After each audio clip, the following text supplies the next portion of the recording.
श्री राम। नमस्कार। श्रीमद् भगवद गीता उपन्यास भाग 19। आज 2 जुलाई 2020 इस दिन मैं आपको बताने जा रहा हूँ।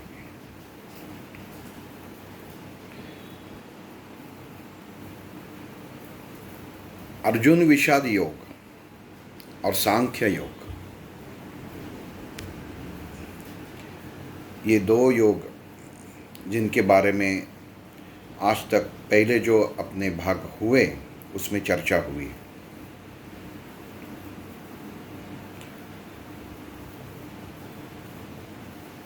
सांख्य योग, सांख्य शब्द का अर्थ गणिती है। जहाँ पे गणित आता है वहाँ तर्क भी आता है।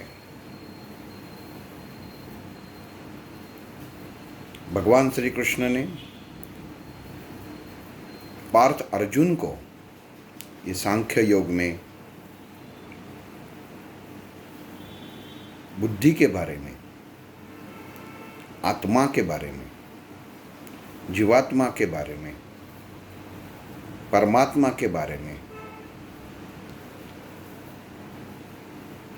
इसका सबका नज़दीक से पहचान करवाई है।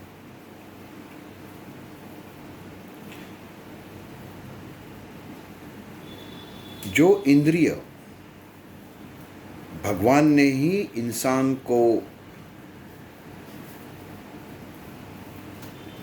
अपने शरीर में गतिविधियों के लिए दी हुई है, वही इंद्रिय वश में रख के भगवान को कैसे प्राप्त करना है, ये सबसे बड़ी महत्वपूर्ण बात है।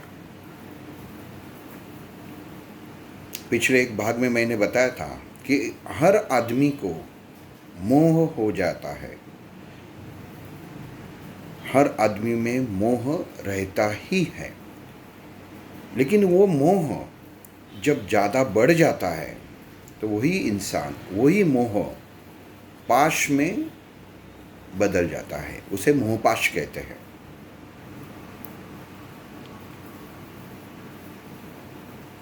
भगवान श्री कृष्ण ने यहाँ अर्जुन को कहा है कि तुम्हारे हर इंसान को जो इंद्रियां मैंने प्रदान की है उसका मोह होना आवश्यक है, लेकिन खाली कार्यानुरूप।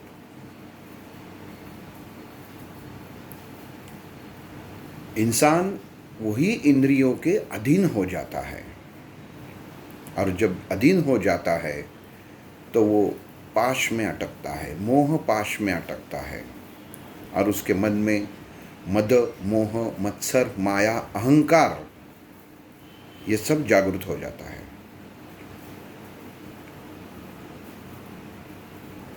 बच्चा जब जन्म लेता है तो ये सब गुण उसके साथ आते ही है। हर इंसान के अंदर ये सब कुछ गुण है, लेकिन वो गुण का प्रदर्शन होना, वो गुण कैसे हम लोग इस्तेमाल करते हैं, उस पे निर्भर करता है हम इंद्रियों के अधीन है या नहीं है। अगर आदमी इंद्रियों के अधीन हो जाता है तो वो अपनी सोच खो देता है। एखादा जो बच्चा रहता है छोटा, जब तक छोटा रहता है उसको कुछ मालूम नहीं रहता है अच्छा क्या है बुरा क्या है। वो निर्भयता से अपने पिता के कंधों पे बैठता है, इधर उधर घूमता है। उसको डर नाम की चीज़ मालूम ही नहीं होती, तो डरने का सवाल ही नहीं होता।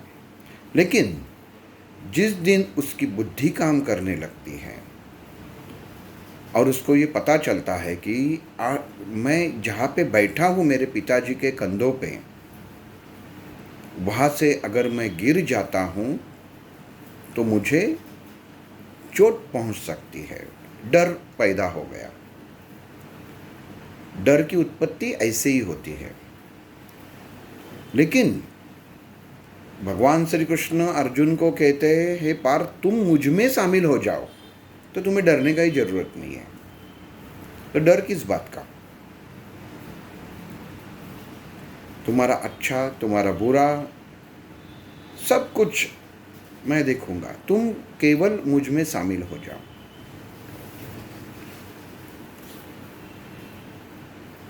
इंसान बुद्धि के माध्यम से परमात्मा में शामिल हो जाते हैं, उसे व्यवहार कहते हैं। मैंने पिछले भाग में कहा कि बहुत से सारे पंडित ऐसे रहते हैं, वो भगवान के लिए पूजा नहीं करते, वो आपके लिए पूजा करते हैं, वो संस्थान के लिए पूजा करते हैं क्योंकि उनको पैसा मिलता है। भगवान के प्रति पूजा भाव रखना, समर्पित भाव रखना, ये महत्वपूर्ण है। लेकिन उनके मन में भी शंका हो जाती है कि अगर मैं तनख्वाह नहीं लूँगा तो मेरा परिवार का क्या होगा, मेरा परिवार कैसे चलेगा।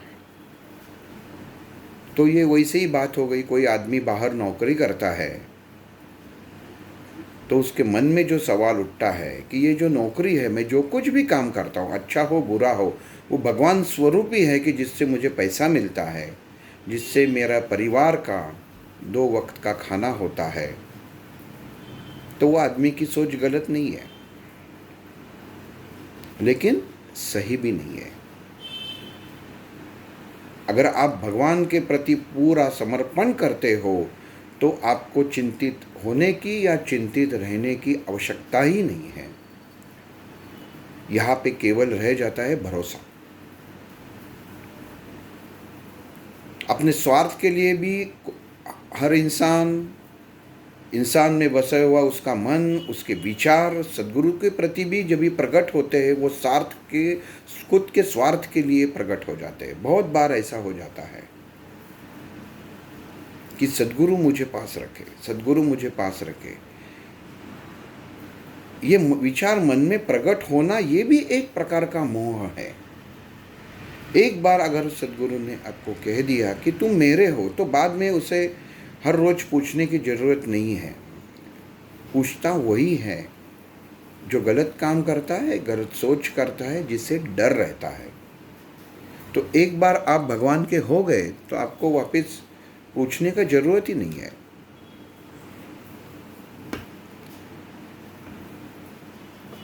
कर्म, कृति और कृत्य सब एक ही चीज के अलग अलग पहलू है। लेकिन कर्म किसे कहते हैं? हम लोग सांख्य योग ये देख चुके हैं, अर्जुन विषाद योग ये देख चुके हैं, लेकिन यहाँ पे अभी हम लोग देख रहे हैं कर्म योग। ये कर्म योग चालू होने से पहले कर्म किसे कहते हैं ये मालूम होना बहुत जरूरी है। हम लोग सोचते हैं कि मैं खाना खाता हूँ, ये कर्म है। मैं पानी पीता हूँ, ये कर्म है। मैं मेरे दफ्तर में काम करता हूँ, ये कर्म है।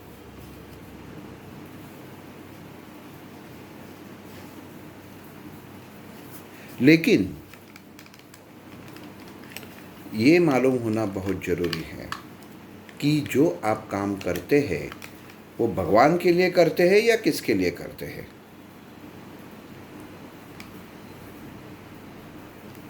वो मालूम होना जरूरी है।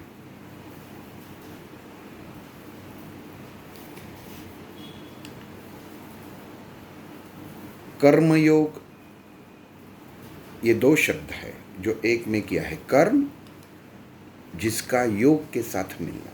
योग भी कैसा है देखिए, 2 नहीं तो ज़्यादा कृति चीज़ें एक दूसरे में जो शामिल हो जाते हैं तो उसे योग कहते हैं, मिलकर आना। तो यहाँ पे भगवान श्री कृष्ण अर्जुन को कर्म योग समझा रहे हैं। इससे पहले भगवान श्री कृष्ण ने अर्जुन को कहा, हे पार्थ अर्जुन, तुम मुझ में समा जाओ। ये शब्द, ये वाक्य बहुत महत्वपूर्ण है, क्योंकि कर्म उसी को ही कहते हैं जो हम लोग कृति करते हैं। मैं उदाहरण बताता हूँ। अगर आप कोई पेड़ को पानी दे रहे हैं तो वो कृति हो गई। लेकिन अगर वही पेड़ को आप पानी दे रहे हो और पानी देते समय आप भगवान का नाम ले रहे हो तो वो कर्म है।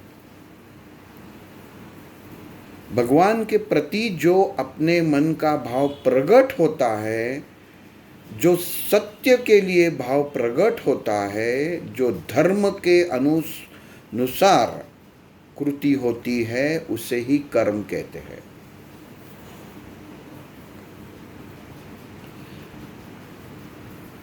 कर्म का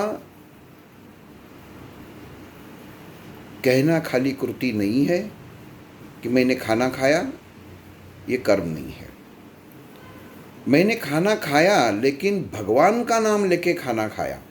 मैंने पिछले एक भाग में बताया था कि जब आप बस 2 ही बार खाना खाने से पहले अपने जो थाला रहता है उसके बाजू में अब पानी फेरिए, पानी घुमाइए, तो वो प्रसाद बन जाता है। इसका मतलब है भगवान का उसमें वास आ जाता है।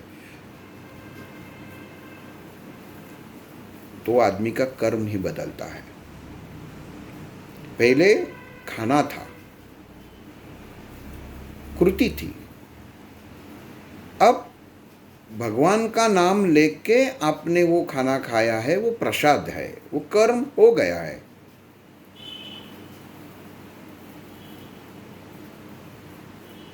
जो कर्म, जो कृति अधर्म के बाजू में काम करती है, मान लीजिए किसी ने, एक आदमी ने दूसरे आदमी को छुरे से भोंक दिया, वो कृति है, वो कर्म नहीं है, वो अधर्मी है, वो अधर्म है, धर्म को अनुसार नहीं है। लेकिन छत्रपति शिवाजी महाराज ने अफजल खान का वध किया, शस्त्र से किया, वो धर्म के लिए है, इसके लिए वो कर्म है, वो कर्म में गिना जाता है। प्रभु रामचंद्र ने रावण का वध किया, कर्म किया। कर्म जो भगवान के प्रति, भगवान के लिए होने वाली हर कृत्य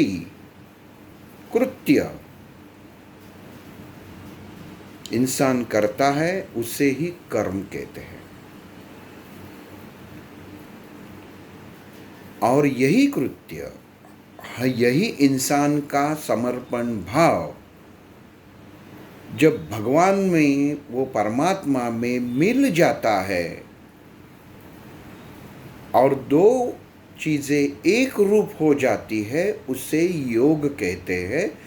इसका मतलब है जो आदमी अपने मन से, अपने कृति से भगवान के प्रति, केवल भगवान के प्रति समर्पित होता है, भगवान के लिए ही कृति करता है और उसकी वजह से भगवान उसमें समा जाते हैं और ये भगवान में समा जाता है, एक रूप हो जाता है, उसे ही कर्म योग कहते हैं, उसे योग कहते हैं।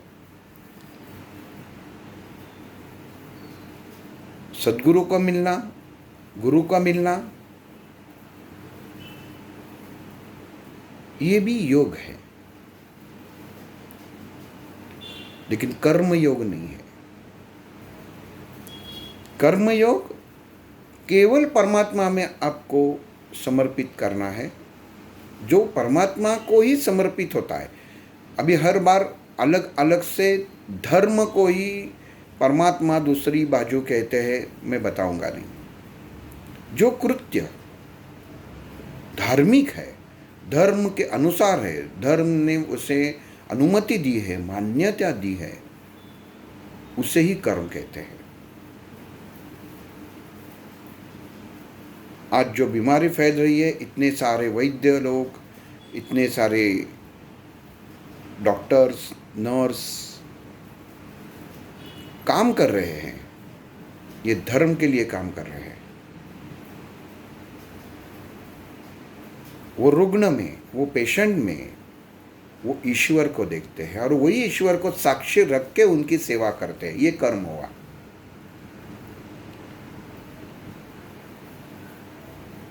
लेकिन कर्म का दूसरा एक भाग, पहलू कैसा है कि इंसान बोलता है मैंने तो जिंदगी में कुछ किया ही नहीं, किसी को हाथ भी नहीं लगाया, कुछ कर्म किया ही नहीं, कोई कर्म कांड ही नहीं किया, मैं तो केवल एक जगह पे ही बैठता हूँ। लेकिन जब आप एक जगह पे बैठते हो और अगर आपके मन में कोई गलत विचार आता है, आप एक जगह पे बैठते हो अगर आपके मन में कोई गलत विचार आता है जो धर्म के अनुसार नहीं है, तो वो कर्म में गिना नहीं जाएगा, वो अधर्म ही कहलाएगा और उसका फल आपको मिलेगा। लेकिन वो कर्म बुरा कर्म है, वो कर्म योग नहीं है। वो अकर्म का कभी योग नहीं रहता, कर्म का ही योग रहता है जो भगवान को समर्पित है। अभी आप बोलेंगे मैं मन में बुरा हूँ लेकिन भगवान को मैं समर्पित हो गया, तो भगवान आपको समर्पित ही नहीं करके लेंगे।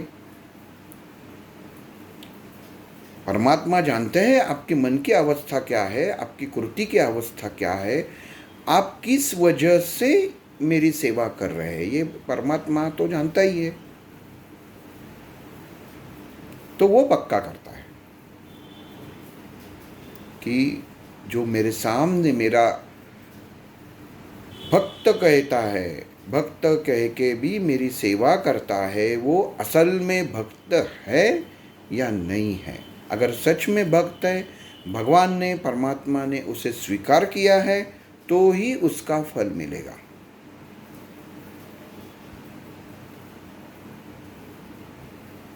एक उदाहरण देता हूँ, मैं किसी के ऊपर उंगली नहीं रखता, लेकिन एक बड़ा धार्मिक क्षेत्र है,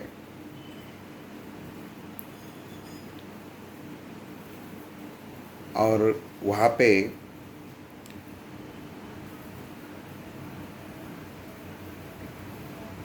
एक उनके सेवक है बाबा के,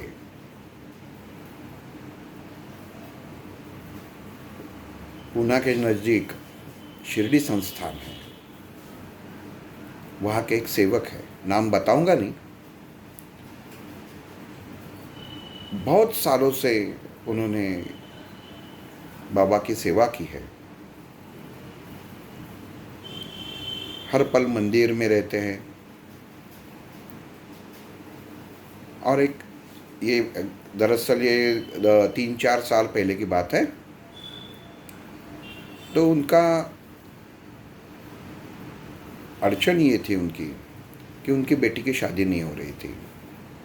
अब देखिए, जो इंसान भगवान परमात्मा जैसे साईं बाबा के साथ कितने घंटों गुजारता है, उसको ये दिक्कत है।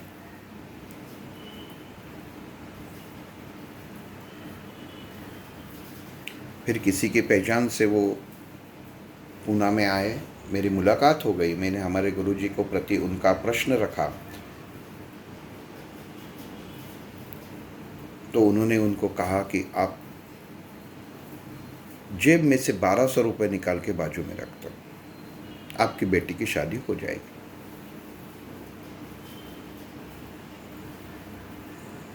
वो इंसान ने बोला मैं आज तक सब कुछ कर चुका हूँ, जितने जितने उपाय मैं कर चुका हूँ, लेकिन कुछ फ़ायदा नहीं हुआ। मतलब वो आपका कहना है, आपकी सोच है, मुझे तो हमारे सदगुरु ने जो बताया वो मैंने आपको बता दिया।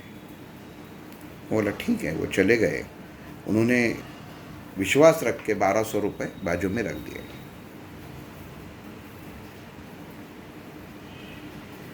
और ये गुरु जी की कृपा है, परमात्मा का आशीर्वाद से उनके बेटी की शादी तय हो गई। जैसे शादी तय हो गई, उन्होंने दूरध्वनि पे बताया, क्षमा कीजिए, फ़ोन करके बता दिया कि मेरे बेटी की शादी तय हो गई है।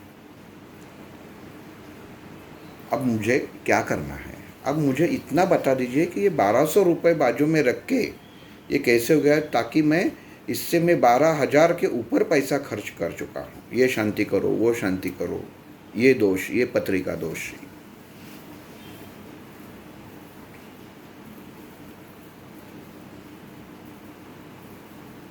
तो हमारे सद्गुरु ने उनको कहा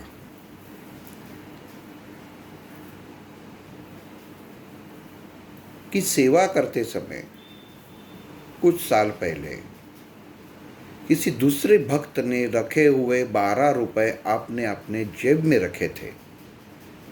देखिए, बात ठीक से समझिए। कुछ साल पहले किसी दूसरे भक्त ने 12 रुपए साईं बाबा के सामने रखे थे। इसने ये 12 रुपए अपने जेब में रखे थे।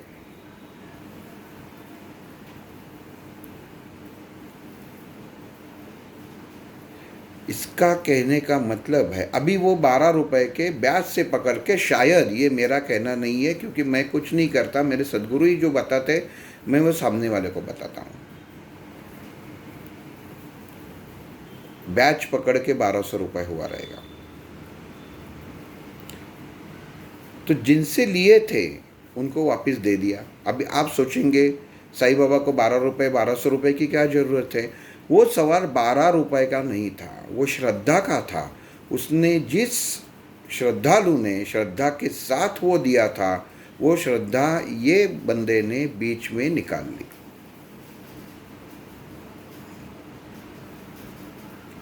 ये जो कृत्य हुआ वो धर्म के अनुसार नहीं था। इसलिए इतने सालों में बाबा के आजू बाजू में रहते हुए भी ये भोग उसके जो खाता है, कर्म का खाता है, उसमें जमा हो गया।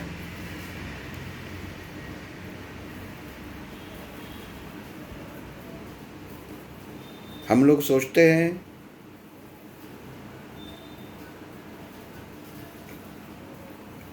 कि मैं करता हूँ, मैं सोचता हूँ, वो मेरे खुद के विचार तक ही सीमित है, लेकिन ऐसा नहीं है। आपकी हर सांस की खबर अगर भगवान लेता है, आपकी हर विचार का अच्छा या बुरा, इसका विचार वो परमात्मा करता है। तो आप सोचिए,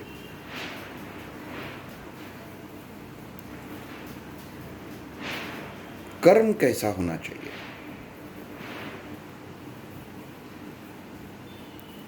बहुत से लोगों का ये कहना है, मैं इतना भगवान का करती हूँ, इतना भगवान का करता हूँ, हर वक्त सब चालू रहता है, ये पढ़ता हूँ, वो पढ़ता हूँ, इसकी पूजा करता हूँ, इसका अभिषेक करता हूँ, ये माला जपता हूँ, ये मंत्र करता हूँ, लेकिन मेरे जो अड़चन है वो दूर ही नहीं हो जाती। कैसी होगी भैया? आप स्वार्थ के लिए ये सब कुछ कर रहे हो, वो भगवान के प्रति नहीं कर रहे हो।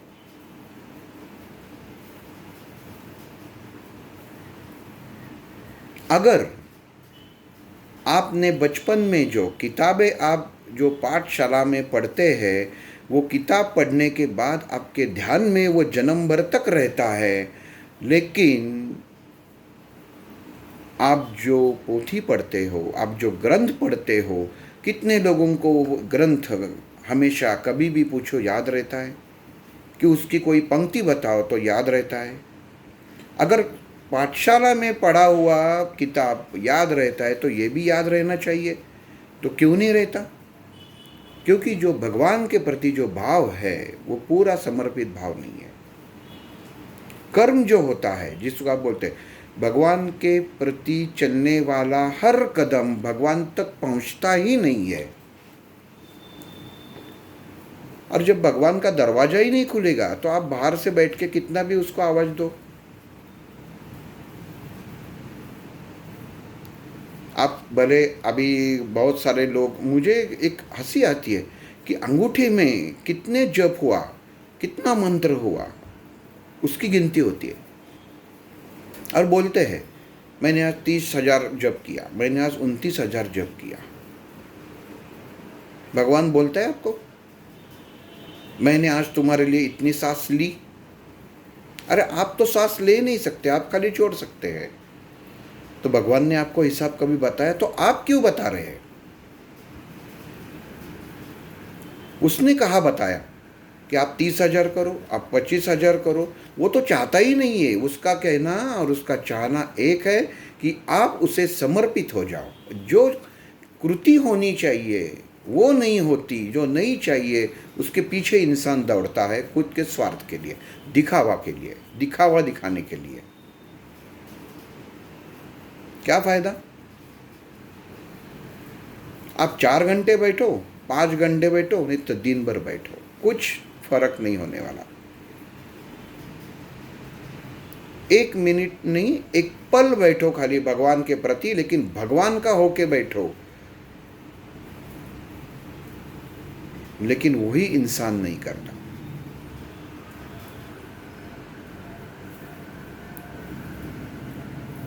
ये बहुत बुरी बात है। हम केवल और केवल भगवान को दोष देते हैं, गुरु को दोष देते हैं। आजकल गुरु तो कपड़े जैसे बदल रहे हैं। मुझे कुछ दिक्कत आ गई, चलो इसके पास जाओ, उसने कुछ बताया, उसका काम हो गया, आज से वो गुरु। कुछ दिनों के बाद फिर उससे कोई फायदा नहीं होता, फिर वापस दूसरे के पास जाता है, आज से ये गुरु।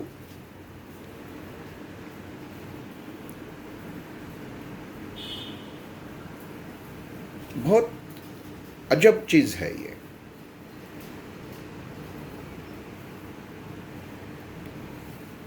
जो परमात्मा ये सृष्टि चलाता है उसके प्रति इंसान का ध्यान रहता ही नहीं है, क्योंकि ये इंसान का अटल विश्वास है कि जिससे मैं नमस्कार कर रहा हूं वो तो बोलेगा ही नहीं, लेकिन मैं किसी को दक्षिणा के रूप में, फीस के रूप में, आजकल फीस कहा जाता है, ऑनलाइन ट्रांसफ़र हो जाता है। दक्षिणा का भी ऑनलाइन ट्रांसफ़र होती है। एक विधि रहता है दान देने का, दान लेने का।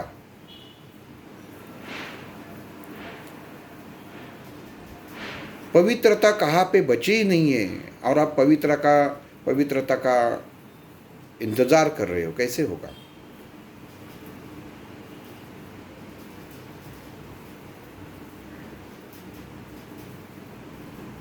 आजकल बहुत सारे पंडित जितनी दक्षिणा ज़्यादा उतना मंत्र अच्छा पढ़ते हैं। क्यों?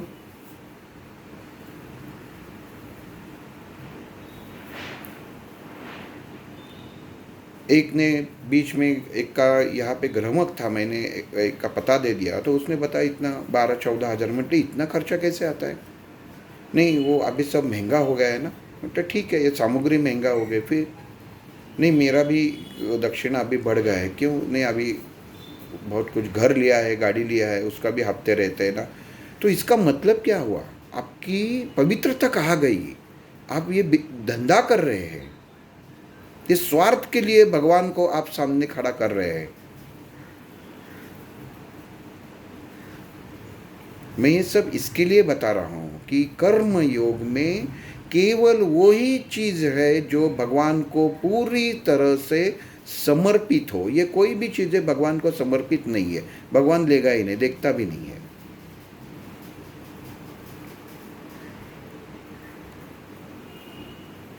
क्या चाहिए ईश्वर को, परमात्मा क्या चाहते हैं, वही समझ में नहीं आता।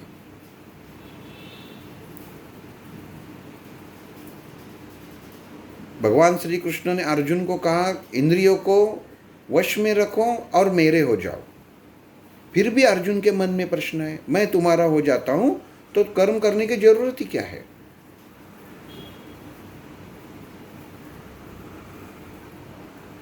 लेकिन भगवान का होना किसे कहते हैं?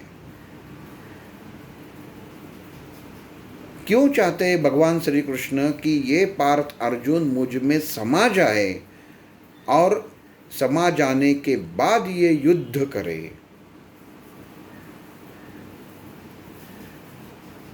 वैसे भी भगवान श्री कृष्ण अर्जुन को उनमें शामिल न होने के बावजूद भी युद्ध करवा सकते थे, लेकिन उन्होंने नहीं किया।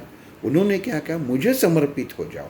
इसका कहना ये नहीं है ये खाली अर्जुन को कहा है, ये सब इंसान को कहा है भगवान श्री कृष्ण ने कि आप सचमुच के परमात्मा में शामिल हो जाओ। मैं सचमुच के अभी इसके लिए कह रहा हूँ क्योंकि इतने दाम्भिक गुरु जी हो चुके हैं, इतने धर्म गुरु हो चुके हैं, इतने क्या क्या अभी बोलना भी गलत है, इतने हो चुके हैं, इंसान वहाँ पे फंसा हुआ है, परमात्मा को देखता ही नहीं है।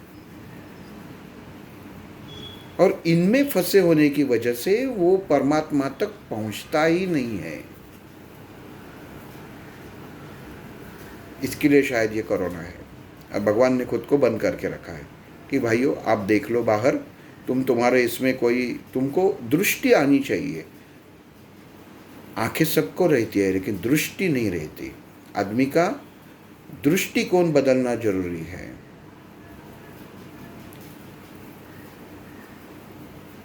ये भगवत गीता ही है कि आज जानना जरूरी है कि जो जिसके यहाँ पे हम लोग हफ्ते में 2-2 बार जाके 4-4 घंटा बैठते हैं, जिनकी पूजा करते हैं, वो भी आज ये रोग से मुक्ति दिलाने में सफल नहीं है, वो भी घबरा के घर में बैठे हैं। तो इससे आपको पता चल जाएगा कि हम लोगों को किसकी भक्ति करनी चाहिए। ये एक उदाहरण है अच्छा कि इंसान पहचान सके। अभी 4 दिन के बाद गुरु पूर्णिमा है, व्यास पूर्णिमा है। उस दिन देखिए सब ये उत्सव वगैरह जो है वो रहता है, बहुत सारे उत्सव रद्द हो जाएंगे।